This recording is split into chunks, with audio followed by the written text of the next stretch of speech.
Okay. You're listening to the Mac and Jack Sports Show on Northeast Streaming Sports.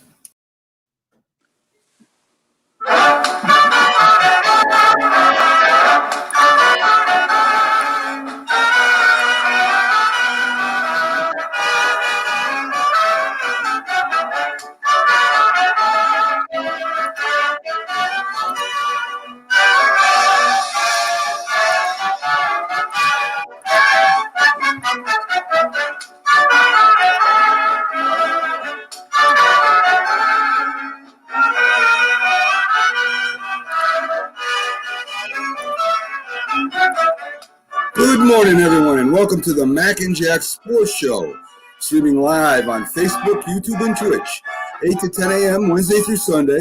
You can see our Facebook shows on the Mac and Jack on the Mac Sports Facebook page and on Streaming Sports Network.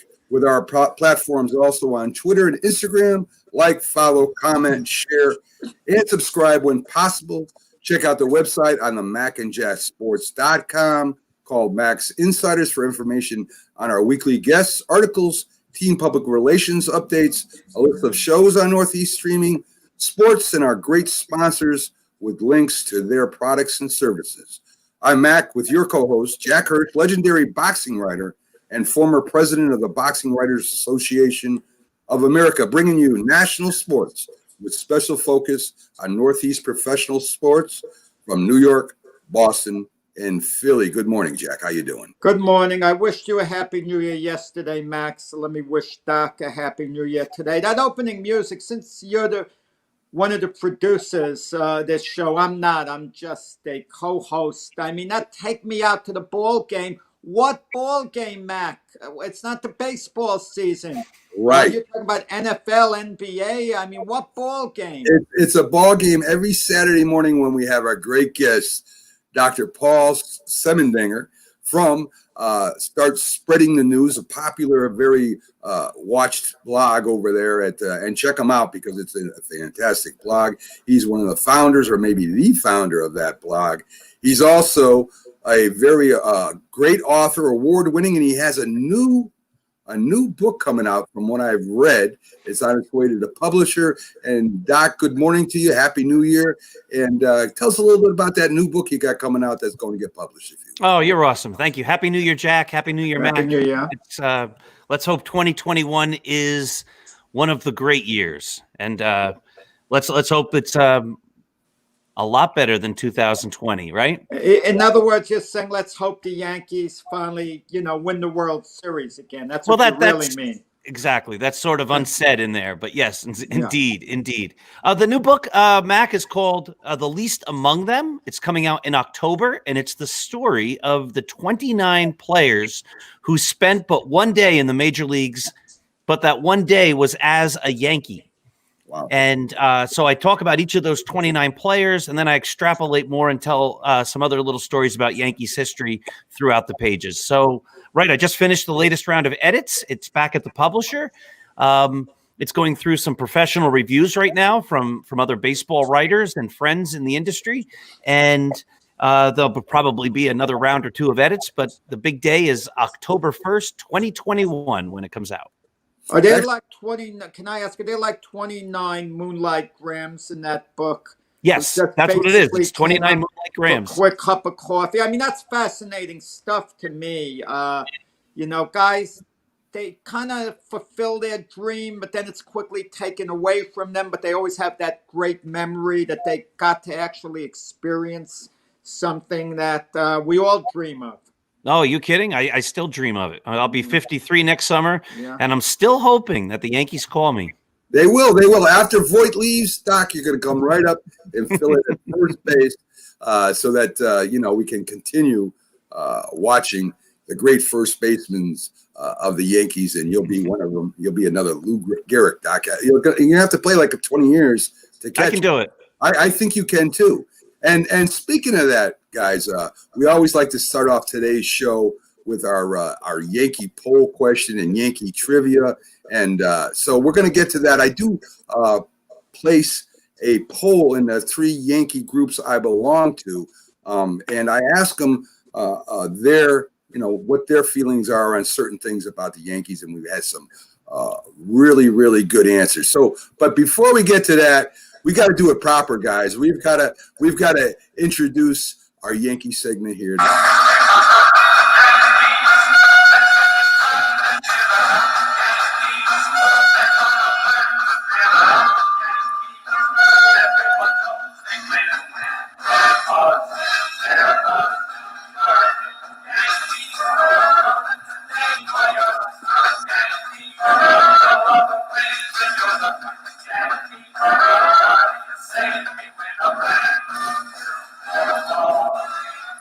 There you go, folks. The Yankees theme song to introduce our Yankee poll question.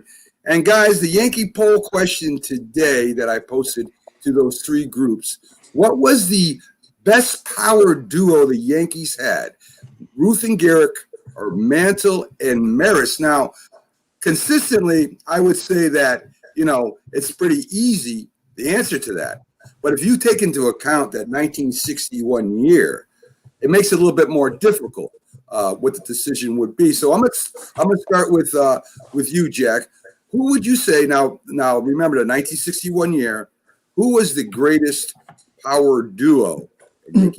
Are you talking about only one season or over the course of a few seasons? See, that's what consistently. There's no question. I would know. Right. Well, in 1960, the year before the M&M boys had that historic year, Mantle hit 40 homers, Maris 39. That's 39 and a half an average. Average it out to 40. But at that time, that was massive. That's more like in the high 40s today, if you want to prorate it. I mean, for one season, I don't think anything compared to what the M&M boys did in 1961. Mantle and Maris, the way they pushed one another. I have a little beef with Maris's record. As great as it was, it wasn't intentionally walked all season long. He was hitting right before Mickey Mantle. If Mickey Mantle was hitting right before Roger Maris, maybe the numbers would have gotten reversed. It's also interesting, had Mantle not gotten injured late in the season, or maybe sick, or whatever you want to call it, and had he not gone on the disabled list, had he continued playing, he would have made a serious run at that record too. And what it meant historically, that year 1961, I don't think anything, compared to it. If I'm not mistaken, maybe Doc could answer this. The year Ruth hit 60, I believe. Did Gehrig hit 47 that year? Yes, he did. I'm just looking that up. Well, I'm impressed with myself on that one. I don't know why that stuck to me. So that's 100.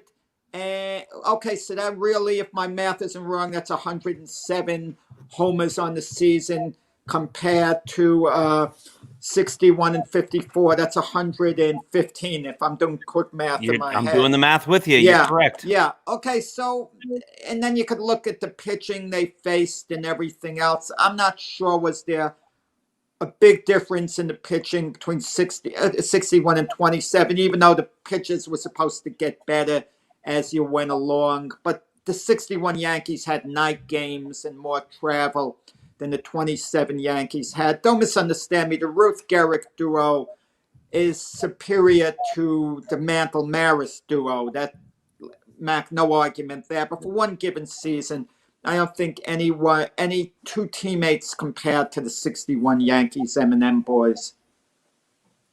Doc, what do you think? I was going to go the opposite. As Jack was talking, I was looking up the numbers to make sure I gave you the right numbers. Ruth hit 60, as he said, and Gehrig hit 47. So, yeah, Mantle and Maris combined for 115 home runs. Gehrig and Ruth combined for 107. But let's take the home runs out of it. You want to talk about power and hitting and all that.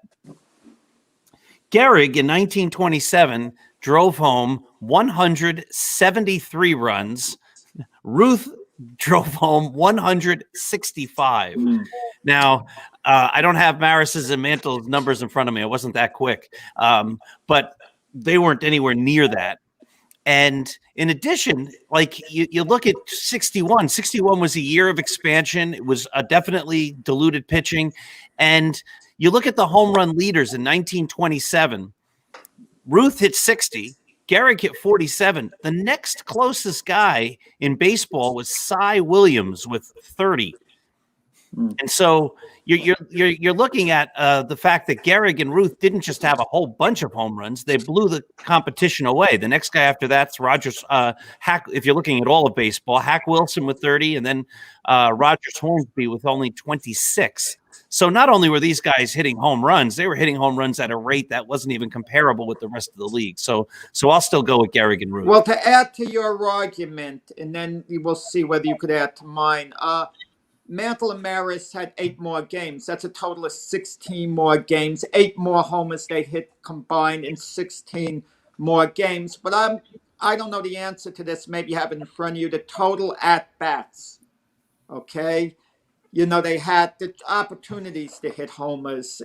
But again, the travel thing, you can't measure in statistics. You know, That's correct. Mantle and Maris having to fly cross country, being fatigued, tired. And also the teams are fairly even, I would think, the 27 Yankees and the 61 Yankees, because there was always a debate which was the greater team. I was going to say immediately, well, Ruth and Gehrig had more guys to knock in when you were talking about RBIs.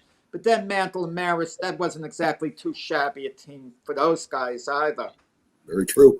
Very true. And if you want to talk about batting averages, which I would imagine would fall into driving and runs with singles, doubles, and maybe even triples. I don't know if Ruth's ever hit a triple, but if he did, I mean, you talk their batting averages were in the 300s to low, the low 300s, maybe 340, 337, whatever it was back then.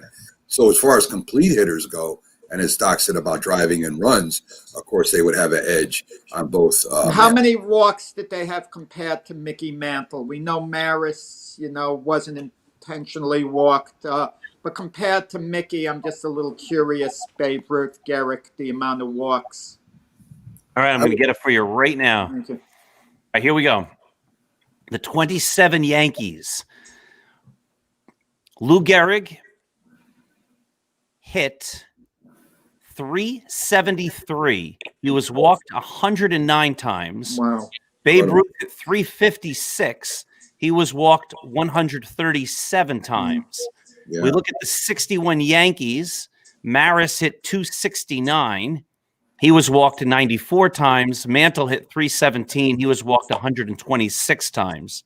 So Mantle had the higher on-base percentage, 448. He also had the higher slugging percentage at 687.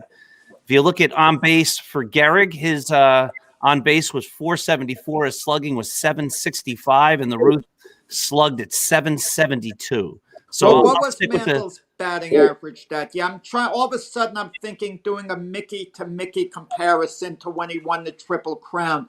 He was much better in 56. He hit 317 in 61. I think in 56 he hit 356 or close to that, right?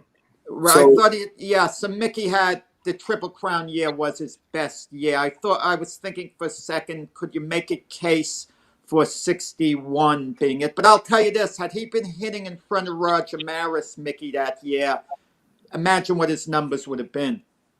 Right. He hit 353 in that 56 season. Wow. But again, if you're going to talk about overall hitting, power, driving, and runs, of course, the poll that we put up there, Ruth and Gehrig won easily. So yeah. You sold me on it. You sold me on this debate here. Well, guys, we got our Yankee trivia question coming up right now. And this is questions that I'm getting right now is from The Rise of a Franchise, a great book endorsed by John Silver, and it was by Donna Moore. So if you get a chance, go out there and buy that book, folks. If you're a Yankee fan and you love the beginning of baseball and how it started, it's one of the best books out there. So our trivia question, guys, today is which minor league team facilitated Lou Gehrig's early career? I think of Columbia's where he went to school. He went to school, Columbia, and then he went to Hartford. I think he played in Hartford. And you both got Jack got part of it, and then Doc finished it off. He played minor league with the Hartford Senators, guys. So, cool. so that was the beginning of Lou Gehrig's career. So, again, if you guys get a chance, go check out The Rise of a Franchise. There's a lot more stuff in there, a lot more colorful stuff. Some I can't talk about on the air. But if you get a chance to check out the book. So, Jack, we started a debate show, part of our show here, where we take topics from sports and different history and even modern day topics, and we debate them. And the first topic that we have up for debate was, what is the most important position player on a baseball team? Now, we don't count pitchers and relief pitchers because they, even though they are important to the teams, they come in and out. They pitches every 4 days. And the relief pitcher may pitch an inning here and there, and though they are very important, we're just talking about the position players, infield, outfield, to include the catcher. And Jackie, you go first. Okay, outside of the pitcher, I know we all played Little League. The outfield was about the most boring place to play. Let's be honest, we'd be standing there waiting for a ball. We like to be in on the action. So let's move up to the infield, okay? And to shortstop position, let's take that position because that comes to mind. That's usually thought of as being the anchor of the infield. And if anyone needs any evidence, the outfield position is a little boring. Derek Jeter wasn't receptive to ever playing the outfield. He never liked the idea. He was a career shortstop because that's where the action would be. You turn the double play, you go out to the mound, you feel really attached to the game. But the most important position, I think, by far, outside of pitcher, would have to be the catcher, without question. Now, if you need evidence for that, consider this. Take your elite pitchers, your great pitchers. They never ask for their own shortstop, third baseman, second baseman, first baseman, outfielder. They ask for their catcher because they realize the importance. Their attitude is to the manager, you could fill in the rest of the lineup how you want. I got to have my catcher. Garrett Cole, he has his own catcher, okay? The big unit, Randy Johnson, when he was with the Yankees, he wanted John Flaherty as his catcher the whole time. He didn't even want Jorge Posada there, even though Jorge Posada obviously was the superior player. And as the catcher calls the pitches, he affects the game greatly. Okay, I know pitchers shake off catches when they don't like the pitch selection, but for the most part, they go along with what the catcher says, and that directly affects the game. Okay, catchers are your last line of defense. When a runner's scoring, they got to get by the catcher who could block the plate, or maybe not the way he used to, but could still obstruct the plate in certain ways. They're the ones responsible when a guy gets on first, not letting him get to second if he tries to steal. It's mostly on them. I know runners steal on the pitcher, so on, but it's the catcher's accuracy in his throw. Who's the biggest lightning rod in New York baseball right now? Gary Sanchez. That's what we debate about all along. If Gary Sanchez played an outfield position or another infield position, we wouldn't be arguing that much whether Sanchez should be the catcher, shouldn't be the catcher. But those passed balls are killers, okay? And the catcher is also a conduit between the pitcher and the manager. The manager a lot of times looks at the catcher, and the catcher gives the manager a nod whether the pitcher's still effective, whether he still has his stuff, because no one knows like the catcher. We could watch from the dugout, we could watch behind the plate, we could look at the radar gun, but the catcher has the best feel for that. Last but not least, good catchers are hard to find. They're like a premium. Good catchers were like when the pandemic was at its height, like finding good toilet paper somewhere. It wasn't around the shelves. I mean, and there are not that many of them out there. And if you look at baseball history, and if I ask you the amount of great catchers compared to other positions, you'll be able to name less great catchers because they're so much harder to find because it's such an important position. So to me, without a doubt, outside of the pitcher, the catcher is the most important position of all. Well, Jack, I would have agreed with you about 10 years ago. Definitely would have agreed with you 20 years ago. But since nobody bunts anymore, rarely do teams steal like they used to. No double steals. There's no squeeze bunts anymore. The power pitcher has replaced the control pitcher. I can't think of one knuckleballer out there today. So I thought about the third baseman at first, that hot corner. I remember Craig Nettles during the World Series probably won the World Series for the Yankees. That game 3, yeah. Yeah. The shortstop and center field are the quarterbacks of each field, as they say. The slider, trying to take out the shortstop or second baseman. I mean, it's a dangerous position, especially, on a double play or something like that. So I've come to one conclusion. It's got to be the first baseman, Jack. He's involved in almost every infield play. He catches the ball from, the pitcher when they're trying to hold on a runner.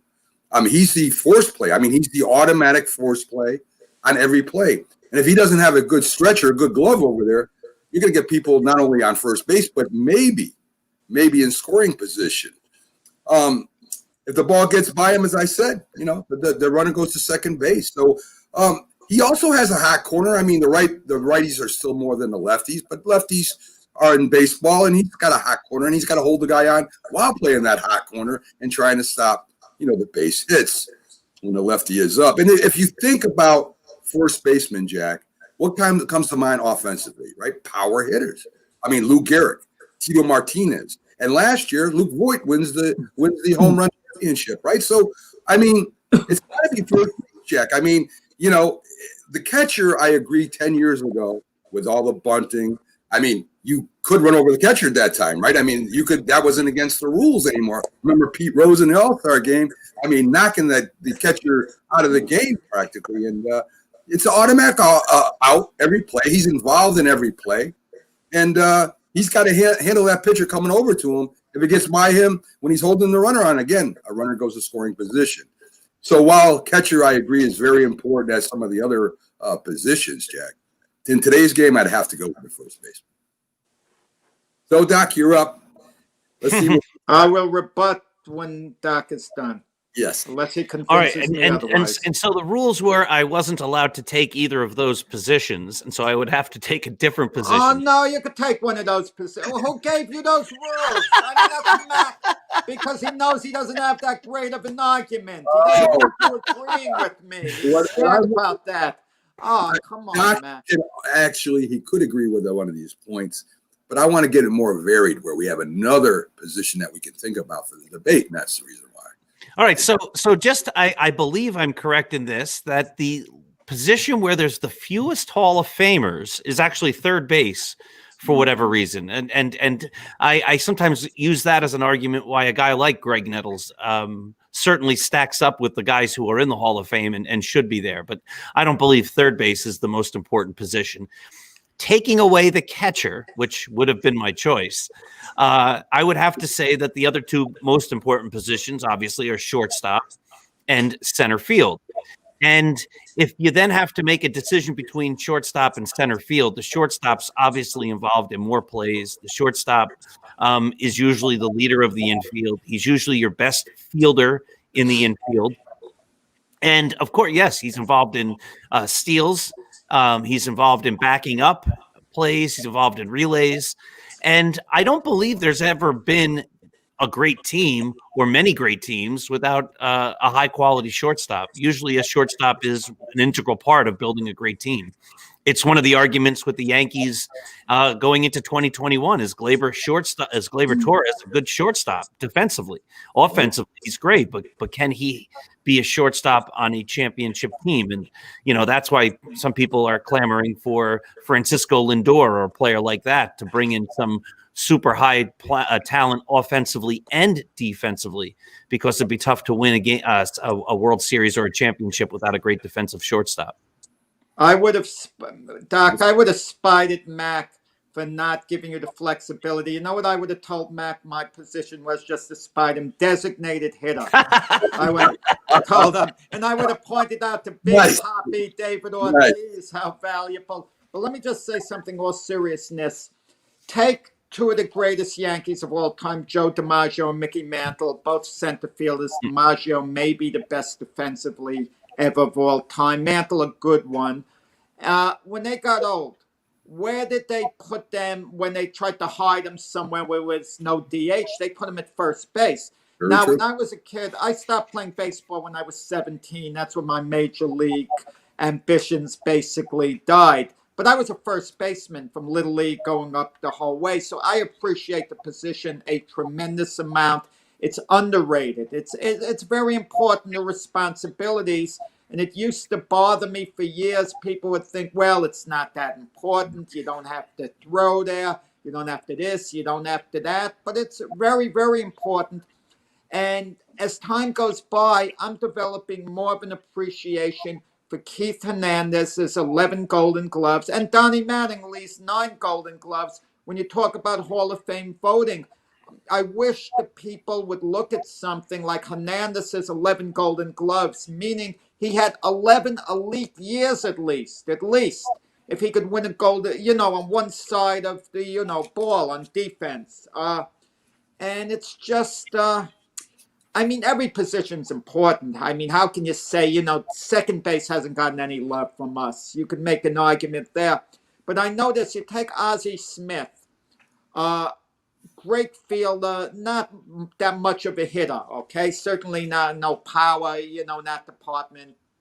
But when we talk about great players, if you talk about Ozzie Smith as a Hall of Famer, he's in there because of how great he is defensively, but we don't seem to care that much about it. Greg Nettles, and I can argue Greg Nettles was as good defensively at his position, third, as Ozzie Smith was at his shortstop. It's very close at the very least.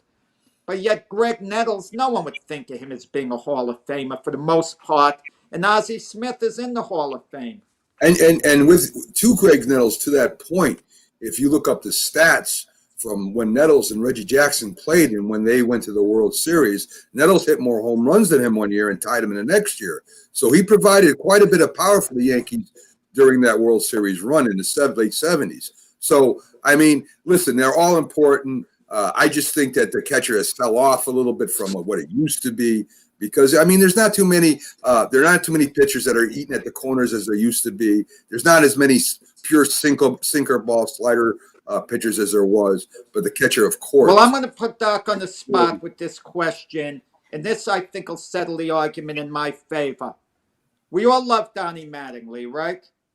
Was he one of your favorites?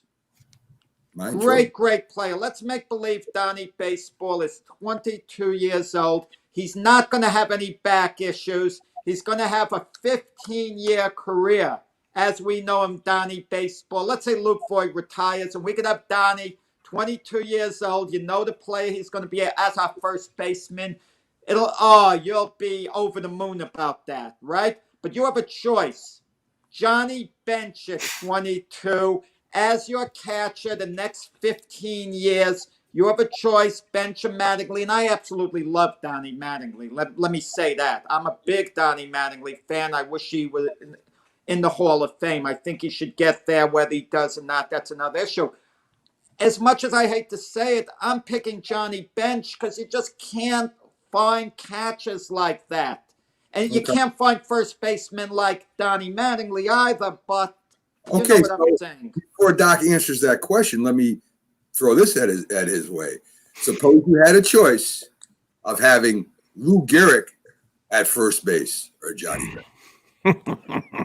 These are impossible to answer. If Lou Gehrig in his prime form decades later, which I doubt because the game it's stagnated. Listen, you said so before. The year that Ruth hit 30, Gehrig hit 47. Doc said it. The next closest was someone with 30 homers, and I bet the guy after that it really dropped down. Listen, when Babe Ruth broke the record, I think he broke the home run record from Home Run Baker had something like 12 or 13 on the year. So the game was kind of different then. Yeah, you make a good argument. I would take Lou Gehrig if he could perform on the same level. Now, on Jack, the same level. But when you talk, again, Jack, stop with the game has changed. The game has changed modernly, too, where the bats are better, the balls are tighter, the training is better, there's personal trainers. I mean, we could debate that back and forth forever. I think it was harder to play back then myself. To hit the ball as far as they hit it is if they had a tight ball and the personal trainers today, Ruth might have 200 home runs a year because he was out hitting every team in baseball at his time, swinging a 2x4 for a bat. So, I mean, you could go either way with that argument. So Doc, who would you rather have, Lou Bjork or Johnny Bench? Well, let me just go to one other point, just because this was brought up earlier too. We talk about the travel that the teams have to do today, or especially in the 60s when it became, after the late 50s when the Dodgers and the Giants moved to California and things like that. And we say the airplane travel's rough, but I don't know if we can underestimate or if we should underestimate what it was like to travel all those miles by train. Or bus. And, going on the rails, that's how they traveled. And then, those trips were just as long as a cross-country flight, and I'm sure a lot less comfortable. they're called today it's called the minor leagues. Yeah, on a bus. That's what it's called in this day, yeah. That's very true. So, listen, I love Don Mattingly. Don Mattingly is one of my favorite players of all time. He's in the smallest circle there. If I'm taking Mattingly or Bench or Mattingly or any great catcher, I'm taking the great catcher. I'm taking Bench. It's not even a question. By position, it is strictly position.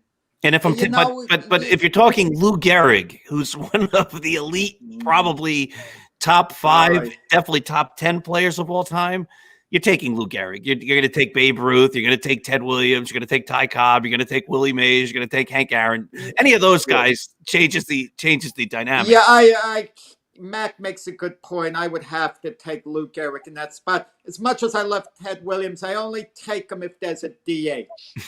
Otherwise, I don't take him. Okay, all right. So, Jack and Doc, if you want to stick around for this debate, what we're talking about, Doc, is which losing team this year. Now, this is in the NFL, and I know you're not, you don't follow the NFL as much as you do baseball. But with this year, the losing teams that have not been over 500 or 500 or better, which losing team would become a winning team next year that has the best shot at becoming one? And I'm going first on this. And Jack, I thought it was very interesting because I can't remember a year like this in the past. A lot of teams with losing records and so competitive while losing to the favorites. And maybe it's the COVID, maybe the shortened preseason, I'm not sure. But teams like the Panthers, the Eagles, the Giants, the Chargers, and even the Jags have been playing solid competitive football, losing on last plays of the game. The Texans have lost a lot of games by 2 to 3 points. The Pats, against Seattle, they were right there with Kansas City, but they let them slip away. The Falcons and the Cowboys, a lot of talent, no direction. So the team I think that has the great chance to become a legitimate playoff championship contender next year is the Washington football team, Jack. So much diversity, so many stories from the hated owner, a name change, a sex ring, a quarterback that doesn't know what it is to be a man that was let go, another quarterback who wasn't even supposed to be able to walk again. Never mind get back to his winning ways. A former successful Super Bowl coach from Carolina called Riverboat Rivera because of his gambling style on the field. Coming back from cancer this year. What team has faced such distractions in the playoffs? The similarity to the 49ers Super Bowl team, Jack, a year before they got there, a young, aggressive defensive line that puts tremendous pressure on the quarterback, a game-winning quarterback, but more experience than Garoppolo is Alex Smith. An emerging wide receiver core, a head coach that knows how to make his players proven winners. Now, I don't know if the Washington Redskins, as I still call them, even though they're Washington football team, I don't know if they're going to win the East tomorrow or not at 6-10. But for this debate, it really doesn't matter for this debate. But in today's NFL, pass rushing has become the key to stopping great quarterbacks. And right now, the Washington's defensive front four is one of the best. Just ask Aaron Rodgers when he went up in the championship against the 49ers front four. If there was a team more equipped to make a run at the Super Bowl with a losing record this year, I can't think of anybody else but the Washington football team. Well, I can think of someone else, Mac, and that's within their division, and it's not the New York Giants, it's the Dallas Cowboys. The Dallas Cowboys have now started to win. They have what's known as upside. They have great individual talent, but they got to do a few things. I mean, they've been playing a good part of the year without their franchise quarterback, Zach Prescott, who will get re-signed by the Cowboys. So they're going to have a full year of Zach Prescott, one of the good quarterbacks in the NFL. I won't call him top 5, but top 10, and he'll perform really well. They're taking steps in correcting what went wrong this year. Their defensive coordinator, Mike Nolan, was out of the game a few years, and you can't be out of the game a few years and then be the defensive coordinator of an NFL team. So they're going to be either replacing or helping them for next year. And Mike McCarthy, their head coach, had one full year in Dallas, so he's getting his feet wet. And keep in mind, it's been a crazy year with COVID. Players are going in and out. This year's been like an aberration to a large degree. And I have to assume COVID isn't going to be as big an issue next year as far as players not being allowed to play.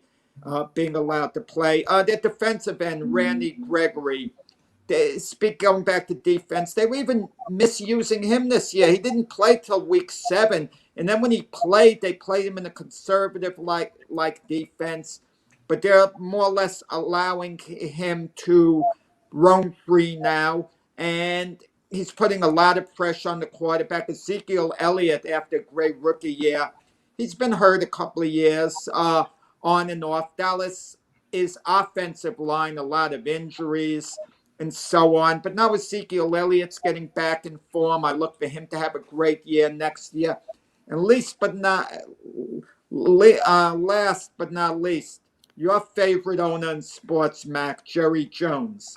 Jerry Jones has had it. He's going to get more involved. Jerry lets the coaches do their job as far as I'm concerned. He doesn't meddle despite guys like you always slandering him, saying, he's over-involved, that he's the trouble with the team. But Jerry, he's kind of like J.R. Ewing in the oil business. Remember Dallas, that show? J.R. Ewing. Imagine J.R. Ewing not getting involved with his oil business. He doesn't like the way it's gone. When J.R. steps in, he'll get things done. And Jerry and his son, Stephen Jones, they're more involved. And keep this in mind. Cowboys might, if they beat the Giants tomorrow afternoon and the Redskins lose in the evening to the Eagles, the Cowboys are the NFC East champions this year. They could actually be that this year, as your Redskins could be, and are more likely to be this year. So it's not exactly like a bold pick on our part, by you and I, Matt. Quite honestly, we're not showing a lot of guts here. We're not saying like the Jets, the Jacksonville Jaguars, the Cincinnati Bengals will have a winning record last year. You and I are not exactly going out on the limb here because they're not that far away as is. But my feeling is the Dallas Cowboys, the team with a losing record this year, most likely to have a winning record next year. Well, after Doc goes, I got a lot for you about your opinion on the Cowboys. All right, so there's one team, and I believe, I'm just looking at numbers as you guys are talking. I believe they had the most players who didn't play this year, who opted out because of COVID. 8, I just counted. A team with a losing record. You want to talk about a team with transition and not having their franchise quarterback. Their quarterback left them and went to another team and led them to a 10-5 record. And this is a team that has probably one of the inner circle greatest coaches of all time, who was trying out a new system. Mac was talking about great defense. This is a coach who understands defense probably better than anybody else. And if you're going to look at a team that's under 500 and then is going to even get an easier schedule because of that next year, I don't think there's any question that the Patriots are a team that's primed to come back next year and be better than ever. They're going to have eight players returning. They're going to have a new year with a second season with a different system without Tom Brady.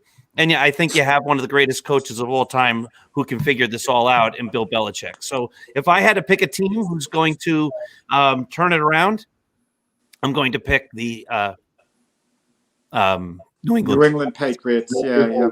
That's a good pick. That's a great pick. On the surface is a very good pick. Yeah, I could delve deep into that.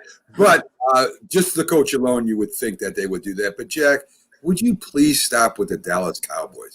When they had Dak Prescott, when they had their great offensive line, when Ezekiel Elliott was at his full strength in his prime, they still haven't won a playoff game, Jack. And I'm going to tell you right now, it's going to get worse for the Dallas Cowboys next year. I'm telling you right now, the Dallas Cowboys have got to get either a real GM, a general manager that's not involved, picking a coach that he can push around, that Jerry Jones can push around, and they've got to get some kind of defense in there, and they've had a problem with defense since I can remember. They don't get pressure on the quarterback. They can't stop the run, and their defensive secondary is terrible. They have a lot of work to do over there. To keep picking the Dallas Cowboys every year to go to the Super Bowl is getting tiring, Jack. Not just by you. I'm not talking about you. I'm talking about everybody who comes out and says Dallas is going to the Super Bowl. They got the most talent in the league every year, Jack. And they never do it with one of the best quarterbacks in the league and one of the best quarterbacks. You tell me this, Mac. When the cameras go to the coach's box, what coach is shown more? I mean, what owner? When the cameras go to the owner's box, I mean, what owner do you see more than Jerry Jones? He's the biggest mouth in football. He's been the most watched owner since George Steinbrenner. Yes, he has. Okay, keep that in mind. But the Cowboys have a couple of great wideouts. Amari Cooper, they have Lamb, who's really, they've got weapons over there. And don't forget about Gallup either. Gallup is really good too, Jack. Listen, as far as New England goes, just let me say about Dak's pick. On the surface, that's a great pick on the surface, but there are a couple of X factors. We don't know for sure that Belichick's going to be back. I have to assume he will be back, okay? And they still haven't resolved their quarterback situation. That's going to be very difficult to resolve. And they're also a bit of an aging team. You know who they remind me of, Doc, a little bit, the Patriots? They're going to be like the 1966 New York Yankees. After winning 5 pennants in a row, they had a bad year, 1965. But most Yankee fans thought this is just a blip, one-off year. It's happened before. It happened in 1959, like that kind of. And they'll be back. And Ralph Houck said before the 66 season, we'll win the pennant. And it started a string of a few bad years. So I think of Bill Belichick as being kind of in a way like the New York Yankees was setting a level of excellence never seen before. And after one bad year, you're willing to give him the benefit of the doubt. But he really does seem to have an aging team, so I can't say I'm that comfortable. I'll say this, though. I've never seen, and I'm not as big of a football fan, obviously, as you guys, and I don't follow it as closely, but I've never seen a coach like Belichick who takes guys who are thrown away from other teams, lesser talents. They come into New England, and then they're great because they figure out, or he figures out how to best use them. They become part of his scheme, and then they leave New England, and they're not great again. And he has a way of being able to get out the best out of each of his players. And I'll also say that Johnny Keane, who was the Yankee manager, for a week or what, is not Bill Belichick. Yeah, I think when you have a coach of Belichick's expertise and abilities, that alone, I believe, makes New England a team that has to be considered a favorite next year, especially if the question is what under 500 team is going to turn it around. The only thing I say about that, Doc, and that division this year, and it's getting better, is you got Buffalo, who's going to be probably even better next year, and so will Miami. And the Patriots are going to have a hard time catching up, and I think they might hit 500. But just because of the division, how it's improved, the AFC is a very competitive division. And when you got questions at quarterback, I think that's going to be their biggest move. Cam Newton definitely ain't the answer over there. and there are a lot of quarterbacks that are coming up on contracts. If they pick the right quarterback, you will be right. If they don't, I don't expect that the Patriots will be back. I got to tell you something. You might not remember this or whatever, but Vince Lombardi, there was serious talk about him becoming the commissioner of baseball. Serious talk. Yeah. And Lombardi seemed to love the idea because when they asked him, he was talking enthusiastically how much he's always loved baseball. I would have loved for Lombardi to have gotten a job as a commissioner and then been asked, because it was a hot debate at the time. It's not a hot debate now. Which is the greatest sport, baseball or football? Put him on the spot while he's commissioner of baseball. Of course, he would have double talked his way out of it. But I would have loved to have seen him ask that question. Very, very, very true. So the next debate, Jack, is the most popular women's sport. Now, it's a sport, it's not a competition, which is very important. There's a very big distinction between the two. A competition like gymnastics or figure skating, no one is trying to stop you from scoring. In sports, of course, someone is trying to stop you from scoring. So even in volleyball, in ping pong, you actually have people trying to prevent you from scoring. Not that being a gymnastic and an ice skater is not a tremendous skill, and I have a respect for those competitions. Things I could not do for sure. So we bring it down to just the sport. And Jack, you go first. Now, if we're talking about competitive or we're talking about recreation as well, or let's combine the two of them. There's several sports that are very popular. Women figure skating during the Olympics is great. More popular than the men's version, I believe. It's been fantastic. But the problem is that comes once every 4 years. I know they have their world championships, but people, for the most part, the general public, is only tuned into the skating. The same with gymnastics. Women's gymnastics is great. Mary Lou Retton captured the hearts of the American sports public, the American population, with what she did in the 1984 Olympics. But it's once every few years. So we're breaking it down little by little. But tennis, women's tennis, I think is far and away the most popular sport. It's twofold. We've had iconic stars from the competitive level like Billie Jean King, Chrissy Everett, Martina Navratilova, Serena Williams, who is so great. She's made it uninteresting because she's so dominant. I mean this in a good way. She's been fantastic and underappreciated, but we all appreciate her. But the thing is, women, when you talk about women's sports, women can play that sport, tennis, when they're teenagers, when they're 20s and their 30s, their 40s, their 50s, their 60s, their 70s, their 80s, whatever. Maybe they would have slowed down quite a bit, but it's a lifetime, pursuit, a lifetime activity. And it gets to a certain age, recreation-wise, where women who are even competitive in gymnastics aren't going to be doing gymnastics anymore. They're not going to be doing figure skating. They're not going to be doing softball. We all love that movie, I'm sure, League of Their Own. Gets to a stopping point, but tennis lasts for a lifetime. But getting to it on the competitive level as a sport, you have 4 major tournaments a year: the Australian Open, the French Open, Wimbledon, the US Open. So it goes around the clock, the women's competitiveness, the tournaments, and so on. And especially you get the right personalities who would be playing against one another. When you had Martina playing against Chrissy Everett, I mean, that was big at the time. So I'd have to say women's tennis is number one. And there's one other sport, I'll talk about later and say why it's not number one amongst the women, but it's women tennis to me.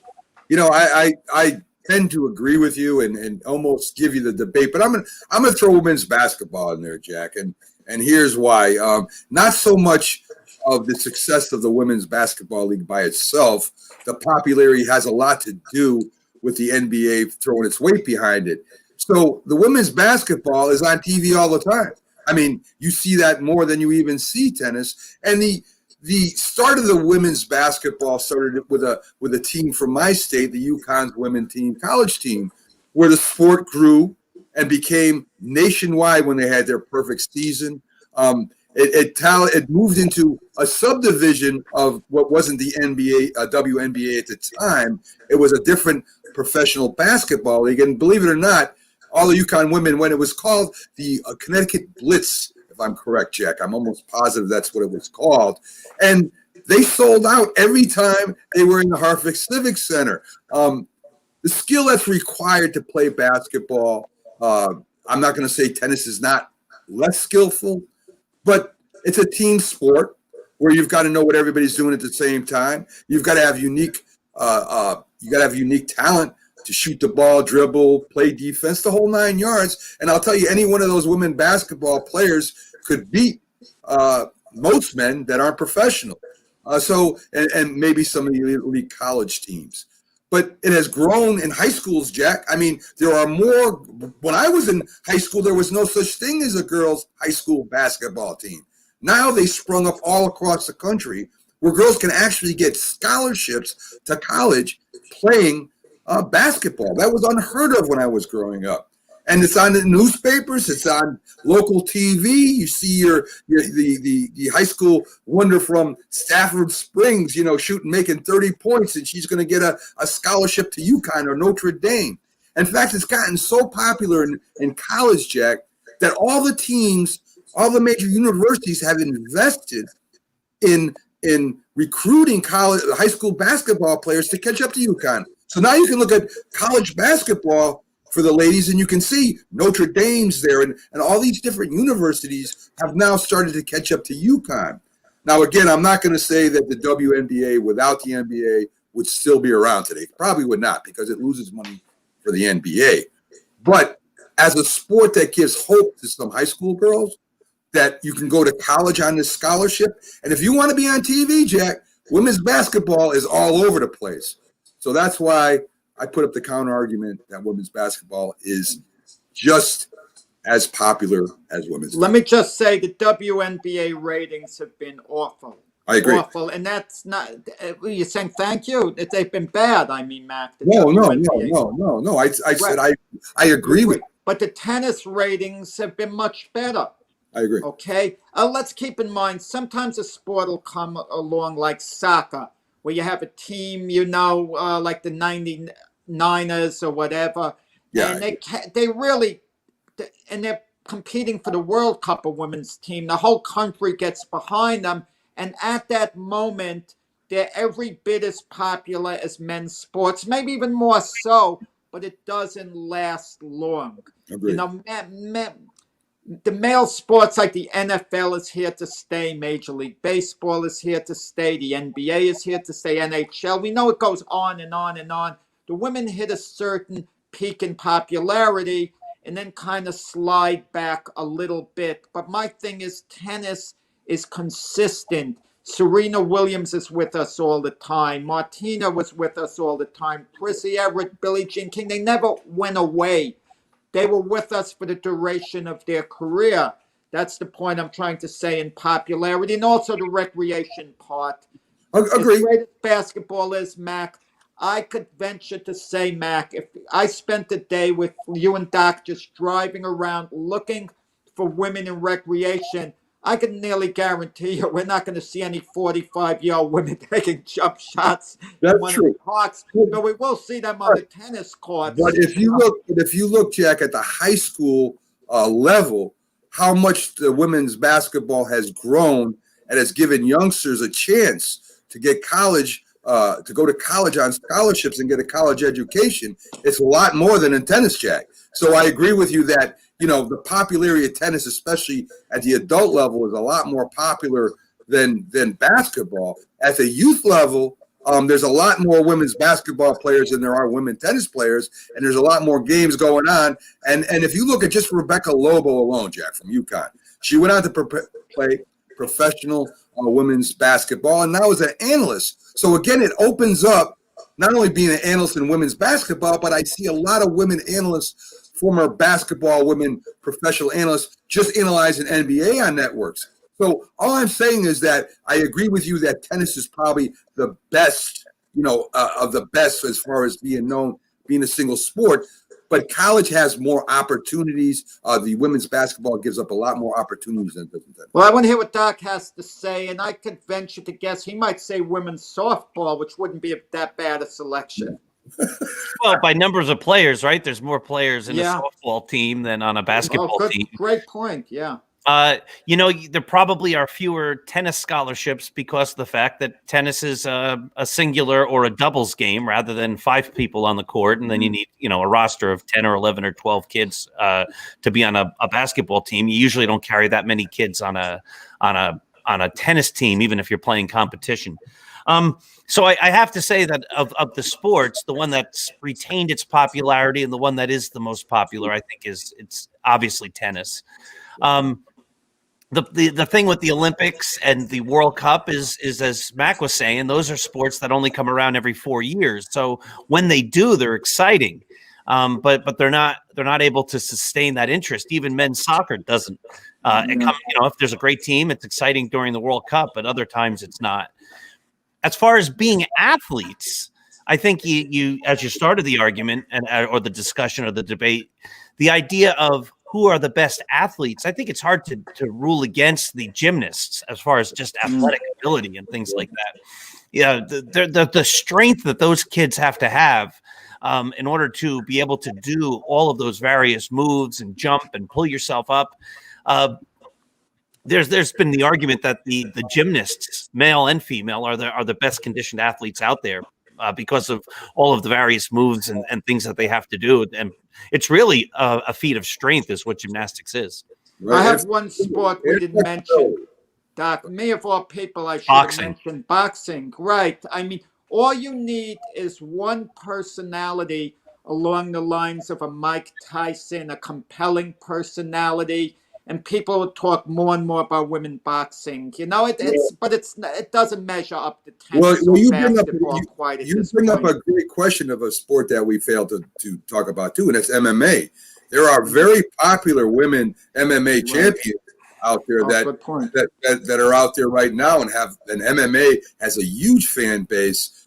So I mean that's one of the sports that we should have considered too. I'll also throw in marathoning. That's less popular, but especially in the New York area, the people who win the New York City Marathon capture the interest. Boston Marathon and the women's races are just as compelling as the men's races. When you think about the amount of women who compete in races or run races or whatever.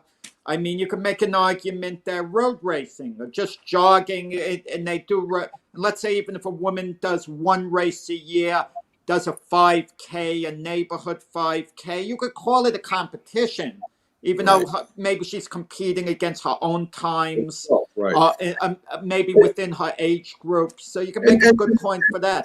One thing to remember, guys, when we're talking about sports, and I know maybe this is just my opinion, but I think it's a very valid opinion that a sport, somebody's trying to stop you from doing your job. Where a competition, nobody's trying to stop you. The only one that stops you is yourself. So while, as I said before, gymnastics, figure skating, running, track and field, they are all to do these sports. You've got to be a tremendous athlete. But there's no one trying to tackle you while you're golfing. There's no one trying to knock you off the balance beam, and no one is throwing, bananas on the floor when you're doing your floor routine. So, I mean, there's got to be a little bit of a difference when we're talking about sports. No, I agree. Competition is not always a sport, but sport is always a competition. So, it's funny. I saw a talk show once. There was this women's softball pitcher. She was on an old time show called the Mike Douglas Show, and Johnny Bench was a guest. And finally, Johnny Bench was goaded into hitting against her. I mean, she was awesome, but Johnny Bench was able to hit a pitch and so on. But they're pretty awesome, some of these women, windmill pitches on the hand. I wonder what they'd be on the radar gun. I know I wouldn't have ever. I'll tell you one, Jack, I know for sure. Joan Joyce was the pitcher up here in Connecticut, and she threw a fastball at a softball at almost 88 miles an hour under it. And that's not counting. She actually struck out I'm trying to remember the famous ball players she struck out. I know Reggie Jackson was one of them. I'm trying to remember another one where she struck him out in 3 pitches. So coming out like that, the old submarine pitch, if you look up Joan Joyce, I think she was with the Hartford Hawks, if I'm not mistaken. We're going to go ahead and Jack will look that up by now. We're going to take our first break. Doc, are you going to be able to stick around with us, or you got to go, my friend? I think I'm going to be leaving you now. Okay, so everybody say goodbye to our Saturday guest, Dr. Good Paul job today. I love it. We love having you every week. And folks, we'll be right back after these messages.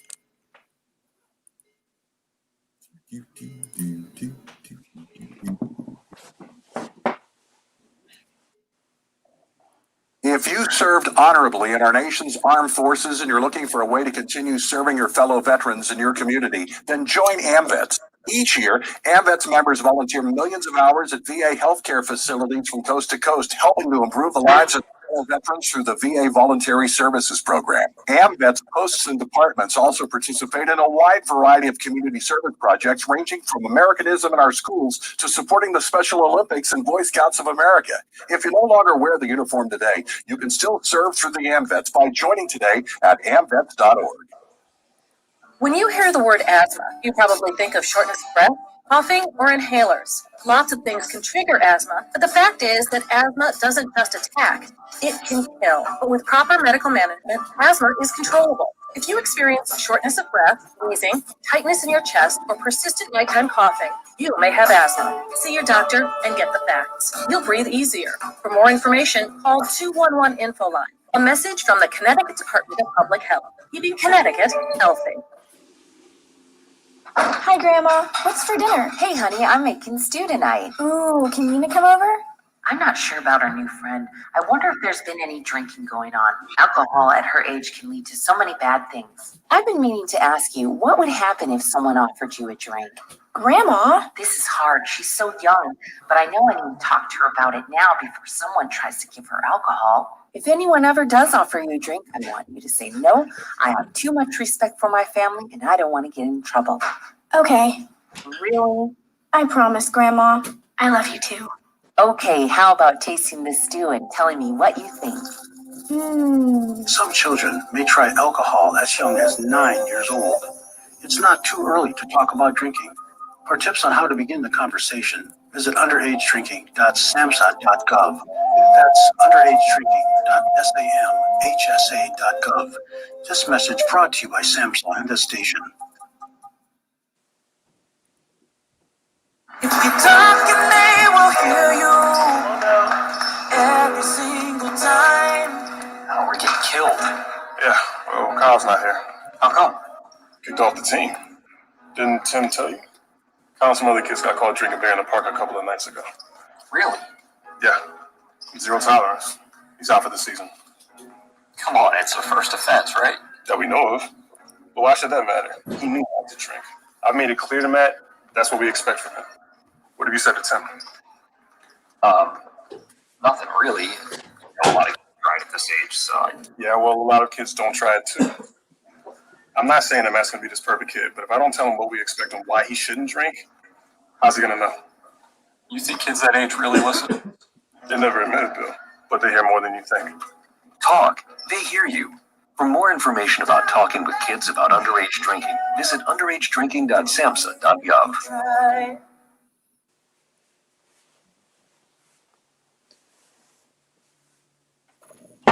Okay. You're listening to the Mac and Jack Sports Show on Northeast Streaming Sports. Oh, baby. Bring it. Yes, Jack. Here we come.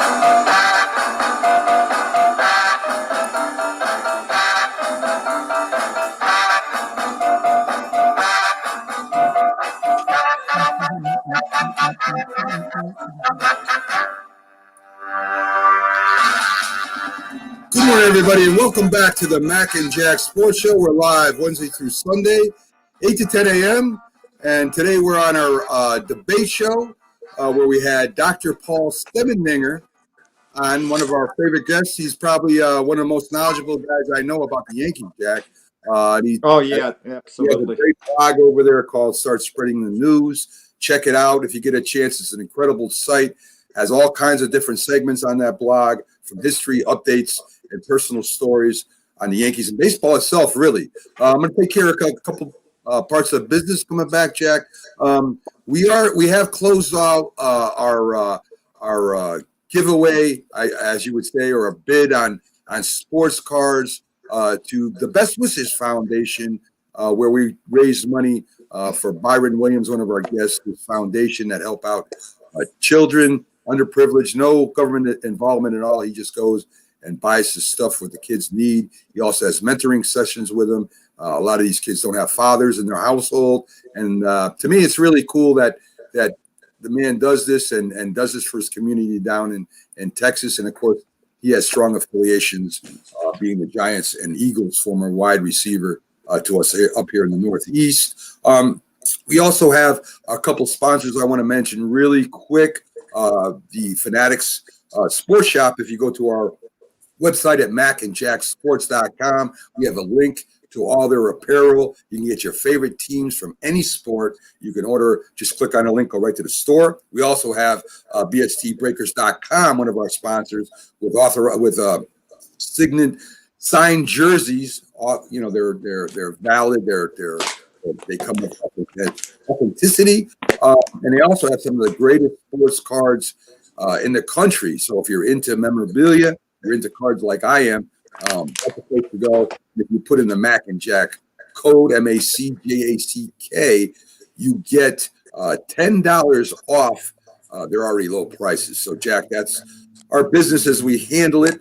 We're going to get into our next debate, which is which fan base has the most effect on its sports team. Now, this could have been from any fan base, from any sport. So anything goes as far as the sports arena goes with their fan base. And, we're covering baseball, hockey, basketball, football, and soccer, whatever sport you choose. I'm going first. And this is based off Jack's original suggestion. And I kind of expanded on it a little bit to include every sport, because, with the COVID and stuff, we see that a lot of teams lost that advantage they had during the regular season, Jack, especially in hockey, where the Flyers and the Bruins, who had a great hometown advantage, they in the playoffs, they didn't match up. And even the Seattle Seahawks are doing better on the road than they are at home, believe it or not.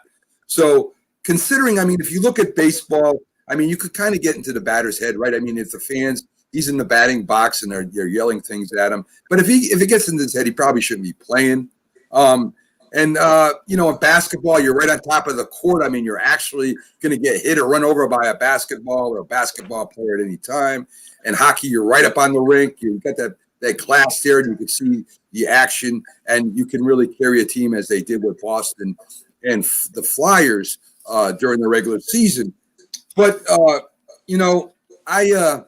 I want to take football, and here's why, Jack. And speaking of the Seattle Seahawks, right? Their home record when they have fans in the house is almost unbeatable. Their fans can stop, or I should say not just stop, but change the way another team's offense, its strategy, its scheme, and just calling the plays in the huddle. Sometimes they can't even hear each other in the huddle. So they go up to the line of scrimmage, and then the quarterback from the other team sees the defense is in a certain type of coverage, and he can't yell anything out. He can't motion and yell to the receivers or the running back. He actually has to use hand motions.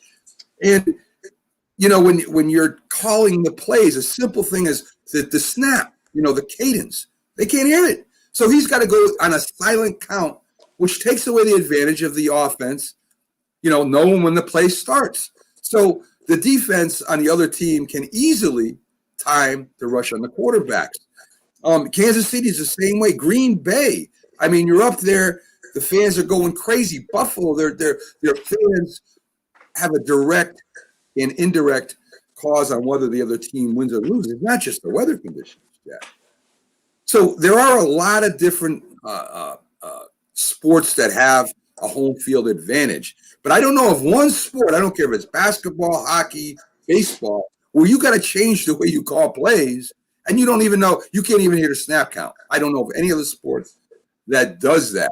So to me, if I had to pick a fan base that could actually change the way a team schemes and prepares for a game, there's no other like football, Jeff. Mac, once again, when I got the instruction sheet about this debate with the rules, of Right. course you left something out. You remind me of Red Auerbach, who when a visiting team goes into a locker room, okay? He Yeah. turns the heat on. It's 103 degrees in there. They're so hot. They're sweating before the game. Okay? They're exhausted. They have to get out. They're very uncomfortable. Right. I thought you said the four major sports, and now you come on and you're saying any sport goes. Yes. Any Yes. sport. Yes. So I'm going to have to call an audible Go for right the ahead. four major sports. Go right ahead. I was going to say the NBA and explain why, but nothing compares to me going back to my roots, the sport of boxing, for hometown advantage. Boxing is a worldwide sport. There are so many bad decisions, so many hometown decisions. It's awful. The hometown fight, a lot of times, he just has to stay on his feet till the final bell, and he knows he's going to get the decision. That what goes on in Argentina all the time. We should have discussed this with Russell Peltz, Right. okay, over there when he was a guest, the promoter from Philadelphia. It goes on in Italy. It goes on in France. It goes on in places in the United States. Hometown decisions go on in boxing all the time. We have so much weird scoring, okay? It's there's nothing like boxing as far as home advantage goes. The intimidation factor. If a fighter was going to fight one of the Klitschko brothers in Germany, he's getting a call 1 a.m. that there's a fire at the hotel. So he wake him up. He has to go down and stay outside for a couple of hours before he's allowed back in, and then he's got to fight that night. Right. I mean, talk about hometown advantage. Some fighters just refuse to fight at other places because they know the deck is stacked against them. There's nothing like hometown advantage like there's in the sport of boxing, and it gives you an edge, even when the judge is. And let's give the judges the benefit of the doubt. Let's say they're all trying to be unbiased. They're all trying to be as honest as they can. And we all know there's certain judges that aren't honest, okay? Any close round, they're going to hear the roar of the crowd, the cheering. They're going to be influenced by the crowd. And if you want to if you want the most compelling piece of evidence, let's go back to the 1988 Seoul Olympics. Roy Jones Jr. is fighting a fighter from Seoul, Korea. Jones beats him easily, beyond a shadow of a doubt. The Korean gets the decision.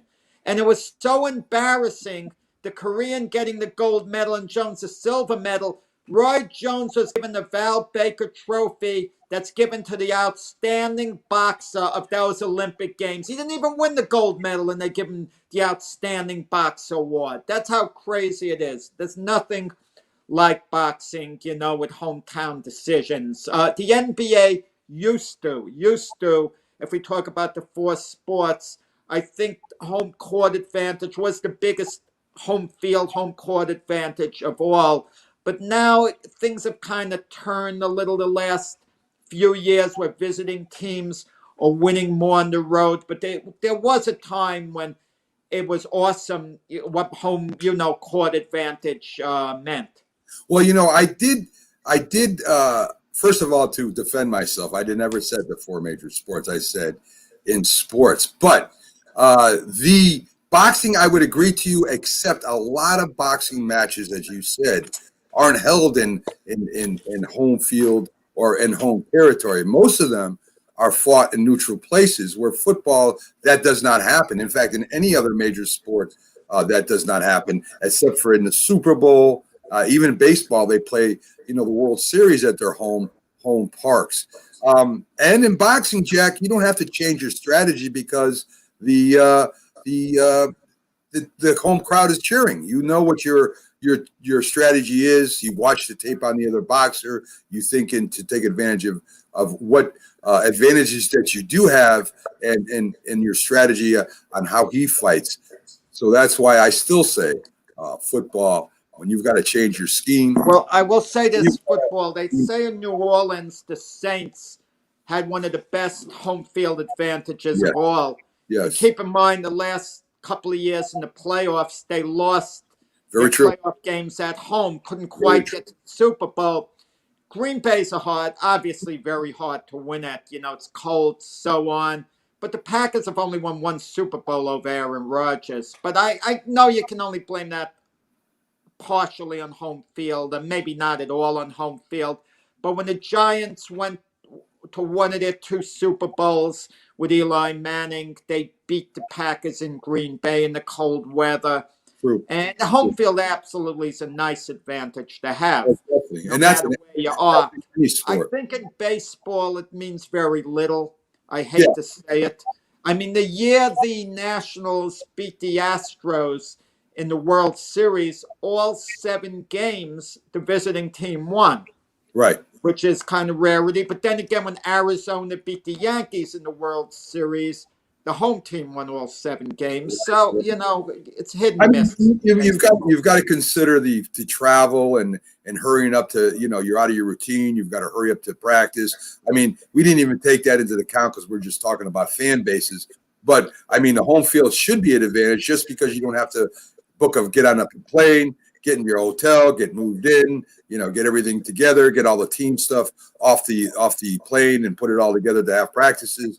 So that's why I like the Super Bowl, Jack. It's at a neutral site like boxing for the most part, where both teams are, if you want to say a disadvantage, both teams are equal. And that's why I like the Super Bowl, where we've really, I think, have a better shot at finding out who the better team is because there is no advantage to Well, either. those old-time Knick teams when they won their couple of championships, the fans at Madison Square Garden would yell, defense, defense, defense. Right. They played a role in it. Sure. And in fact, after the New York Nets, when they had Dr. J in the ABA, yes, they won one of their 2 championships with Dr. J. Their coach was Kevin Lockery, a very good NBA player with the Baltimore Bullets, an old-time NBA team. He said after the game, this isn't BS. This was his words. This is what he said. This isn't BS. I mean this from the bottom of my heart. We couldn't have won this game without the fans pushing us. Yeah. And you talk about fans. Listen, when Jimmy Connors, we talked a little about tennis, I think, yesterday. When he had that run when he was 41 years old. Oh, I forgot the player he beat to get into the semifinals. I can't believe I forgot the player. I remember he was ranked. I know that. I mean, it was not like the like a 20th ranked guy. He was highly ranked. No, he was worse ranked. He was ranked something like 103rd that year. Right. Year. I'm talking about the guy he was playing. Oh, he beat. Right. Yeah. But Mike Lupica told a story on the way back from that match. He was driving back with his wife, and he said every single fan there had a say in Jimmy Connors winning that match. They were involved, the way they were pushing him. So, it all depends. The fans mean a great deal.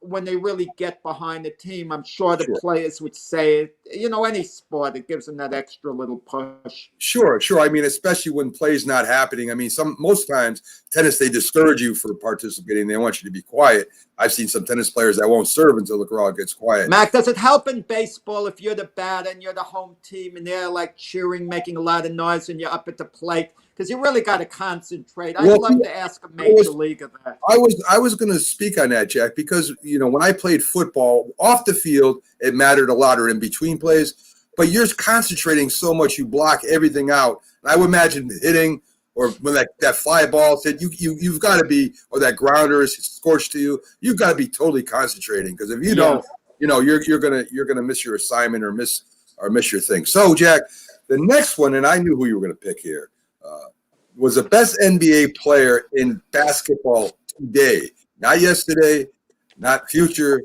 but today, Jack. Listen, you gotta, to replace a king, you have to have a better king. You're not going to just replace the king for whatever reason. Look, I'm not a believer in life, in politics, in term limits, okay? I'm not a believer in term limits.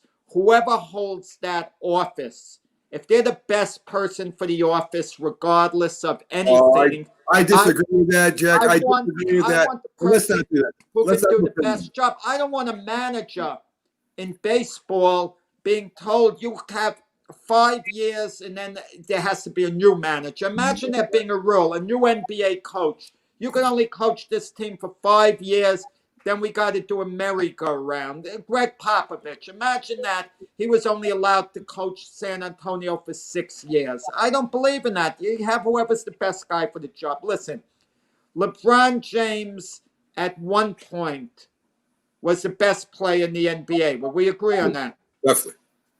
But at no point has LeBron James slipped from that pedestal, and at no point has anyone clearly overtaken him. They've threatened to. They may have passed him during the race, but then they fell back, and LeBron James regained the lead during the race. Listen, who's the defending NBA champions?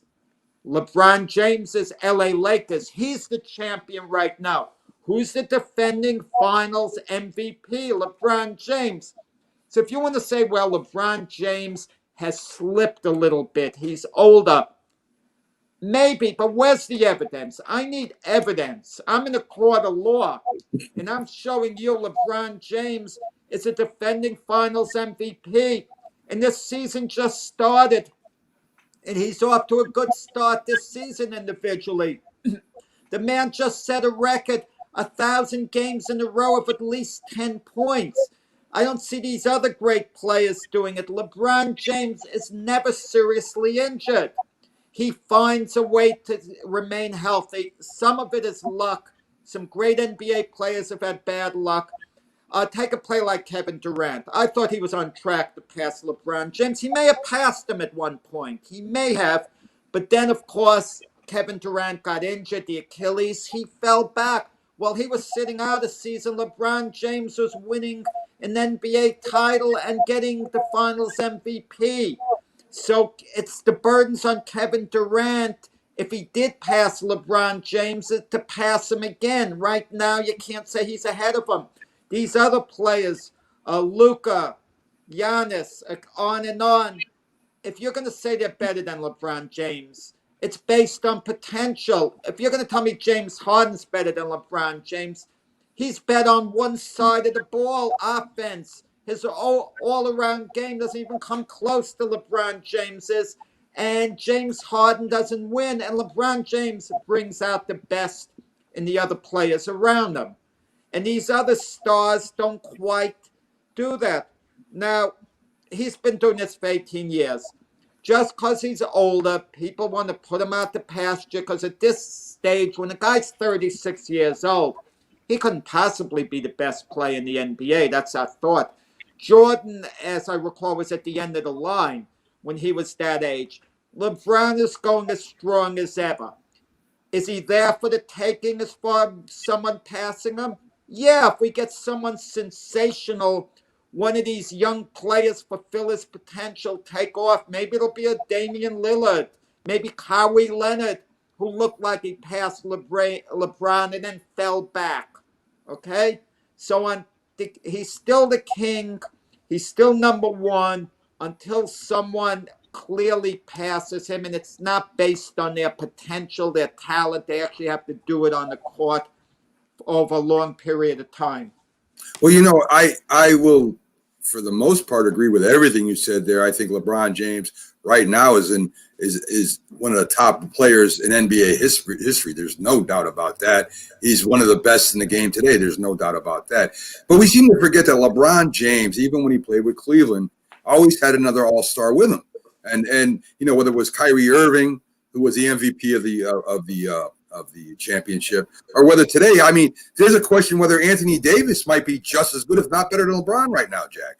So, we're talking about today's game and we're talking about an individual player. You said, well, LeBron went to the championship. No, the Los Angeles Lakers with Anthony Davis also there, one of the best players in the league, went to the championship. So while I agree with almost everything you said, 95% of what you said, Jack, I would have to go right now with Giannis, the Greek freak. I mean, if you look at what he's done since he's come in the league, especially the last 2 years, Jack, I mean, the guy is the MVP 2019, 2020, four-time All-Star, NBA Defensive Player of the Year. And while LeBron is one of the greatest and still is one of the greatest to take over a game, as I said, he's had a couple pretty good, maybe Hall of Fame basketball players on his teams also. And we seem to forget about that when we talk about it. When you think about Giannis's teammates, what do you think about, Jack? Let me tell you. Yeah. Go ahead.